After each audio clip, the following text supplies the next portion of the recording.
अस्सलाम वालेकुम dear viewers. उम्मीद है आप सब खैरियत से होंगे। मेरा नाम है उस्मान मुश्ताक और आज मैं आपके लिए लेकर आया हूँ ऑपरेटिंग सिस्टम की कंप्लीट सीरीज़। सबसे पहले हम कोर्स आउटलाइन को डिस्कस करेंगे। हमारे पास फर्स्ट चैप्टर आता है बेसिक इंट्रोडक्शन का। इसमें मेनली हम ऑपरेटिंग सिस्टम की डेफिनेशन को पढ़ेंगे, types of operating system, process diagram और सिस्टम कॉल को भी जानेंगे। दूसरा चैप्टर है हमारे पास प्रोसेस शेड्यूलिंग एंड सिंक्रोनाइजेशन। इसमें हम डिफरेंट स्केड्यूलिंग एल्गोरिथम्स को पढ़ेंगे, जैसे फीफो, एसजेएफ, प्रायोरिटी बेस और रॉबिन राउंड, और इसके साथ बाइनरी सेमाफोर को भी देखेंगे। थर्ड चैप्टर है डेडलॉक। डेडलॉक में हम देखेंगे बैंकर्स एल्गोरिथम और रिसोर्स एलोकेशन ग्राफ। फोर्थ है मेमोरी मैनेजमेंट। इसमें हम स्टडी करेंगे paging, segmentation, fragmentation, virtual memory और पेज रिप्लेसमेंट एल्गोरिथम्स। छठवां चैप्टर है डिस्क स्केड्यूलिंग का। इसमें हम स्टडी करेंगे scan algorithm, C scan algorithm, F C F S. और लास्ट चैप्टर है हमारे पास फाइल मैनेजमेंट का। इसमें हम डिफरेंट तरह के मेथड्स देखेंगे, जैसे sequential access method, random access method, link access method. इसके साथ हम सबसे पहले अपने इंट्रोडक्शन पे आते हैं, जिसमें हम पढ़ेंगे what is operating system, goals of operating system और functions of operating system. What is operating system? Operating system दरअसल हमारे कंप्यूटर सिस्टम के अंदर सिस्टम सॉफ्टवेयर होता है। अगर हम इसकी बेसिक फंक्शनैलिटी या डेफिनेशन की बात करें तो ये यूज़र और हार्डवेयर के दरमियान एक इंटरफेस या इंटरमीडिएटर के तौर पे काम करता है। अगर यूज़र हार्डवेयर को एक्सेस करना चाहता है तो उसे एक सिस्टम सॉफ्टवेयर की ज़रूरत पड़ती है। फॉर एग्ज़ाम्पल, हम एक कंपनी की एग्ज़ाम्पल लेते हैं। कभी भी एक सीईओ अपने तमाम एम्प्लॉयज़ को खुद मैनेज नहीं करेगा, वो एक मैनेजर को हायर करेगा जो उसे तमाम काम करके देगा। इसी तरह हमारे सिस्टम के अंदर भी एक सिस्टम सॉफ्टवेयर होता है जो हमारे सिस्टम को तमाम काम करके देता है।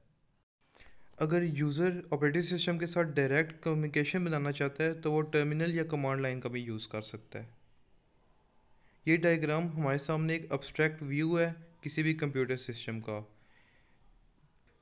कंप्यूटर सिस्टम की बुनियाद चार कंपोनेंट्स पे बनती है: user, application program, operating system और हार्डवेयर। इसमें हम देख सकते हैं अगर यूज़र हार्डवेयर को एक्सेस करना चाहता है तो उसे ऑपरेटिंग सिस्टम की ज़रूरत पड़ सकती है। इसके बाद हमारे पास सवाल आता है कि हमें ऑपरेटिंग सिस्टम की ज़रूरत क्यों पड़ती है। यूज़र हार्डवेयर के साथ डायरेक्टली कम्युनिकेट भी कर सकता है अगर वो एक प्रोग्राम लिखे, लेकिन क्या ये एक अच्छी अप्रोच होगी? नहीं, ये बिल्कुल भी अच्छी अप्रोच नहीं होगी। फॉर एग्ज़ाम्पल, अगर हम एक बल्ब की मिसाल लें, हम बल्ब को तार के साथ भी अटैच करके ऑन ऑफ कर सकते हैं, लेकिन क्या ये अच्छी अप्रोच है? नहीं, हम बटन का इस्तेमाल करते हैं किसी भी बल्ब को ऑन या ऑफ करने के लिए। इसी तरह अगर ऑपरेटिंग सिस्टम हमारे सिस्टम में मौजूद नहीं होगा तो हमारा काम कॉम्प्लेक्स हो जाएगा। फॉर एग्ज़ाम्पल, अगर यूज़र वन ने सीपीयू पे एक्सेस ली हुई है और at the same time user two भी रिक्वेस्ट करता है सीपीयू के लिए, तो कोई ऐसा सिस्टम नहीं है जो यूज़र वन से सीपीयू को लेगा और यूज़र टू को देगा।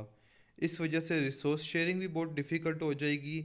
ये ये कुछ रीज़न्स से जिसकी वजह से ऑपरेटिंग सिस्टम की हमें अपने सिस्टम में ज़रूरत पड़ सकती है।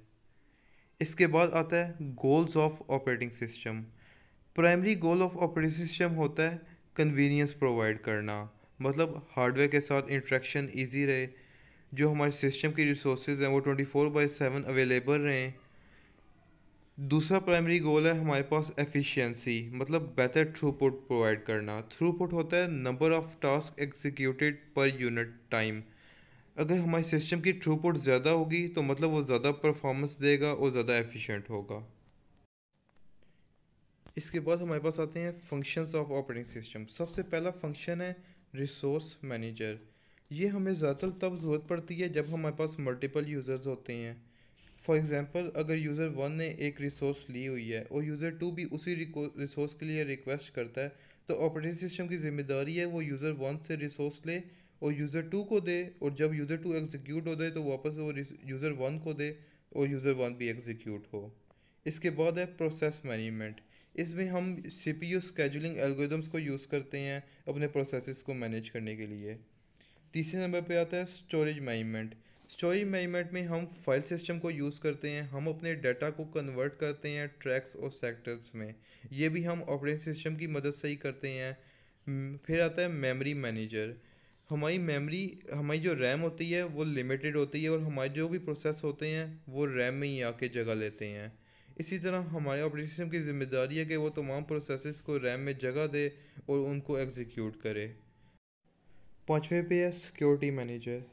अगर हम ऑथेंटिसिटी की बात करें, हम यूज़र टू को बिल्कुल इजाज़त नहीं देंगे कि वो यूज़र वन की फाइल्स या डाटा को रीड करे। ये ऑपरेटिंग सिस्टम की जिम्मेदारी है कि वो सिक्योरिटी प्रोवाइड करे तमाम यूज़र्स को। इसके साथ हमारा आज का लेक्चर इख्तिताम पर पहुंचता है, और अगर आपको हमारी वीडियो अच्छी लगे तो इसको लाइक करिए, चैनल को सब्सक्राइब करिए। शुक्रिया। अल्लाह हाफिज़।